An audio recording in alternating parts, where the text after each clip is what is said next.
Mutya ng Nara, it's now your turn to answer the question from our judge.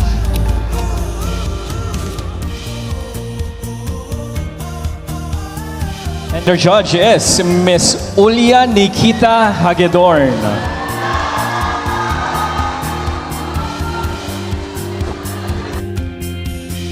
Hi, good evening. Hello, ma'am. Good evening. Your question is, a lot of the youth today, including young Palaweños, are experiencing mental health problems due to a lot of factors. What advice would you give to those young individuals who are experiencing mental health problems? In Filipino, maraming kabataan ngayon, kabilang na ang mga kabataang Palaweño, ang nakararanas ng problema kaugnay sa mental health dahil sa iba't ibang kadahilanan. Anong payo ang iyong maibibigay sa mga kabataang nakararanas ng problema kaugnay sa mental health? Thank you. I believe that mental health should be treated with the same importance as physical health.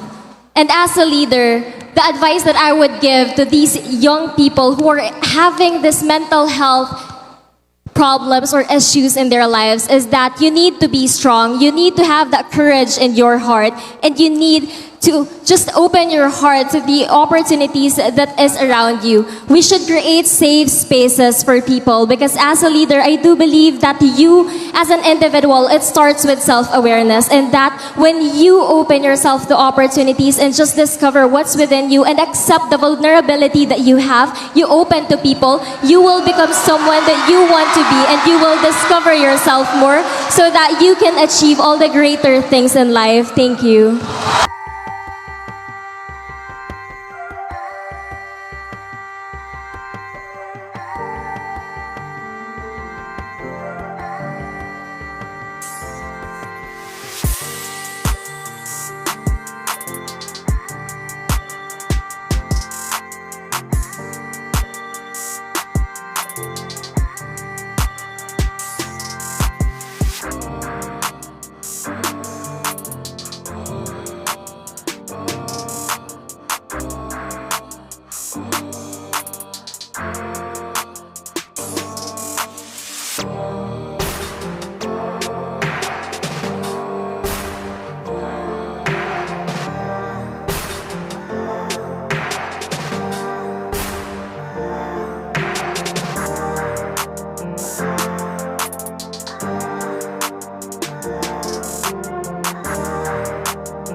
Mutya ng Nara, your question is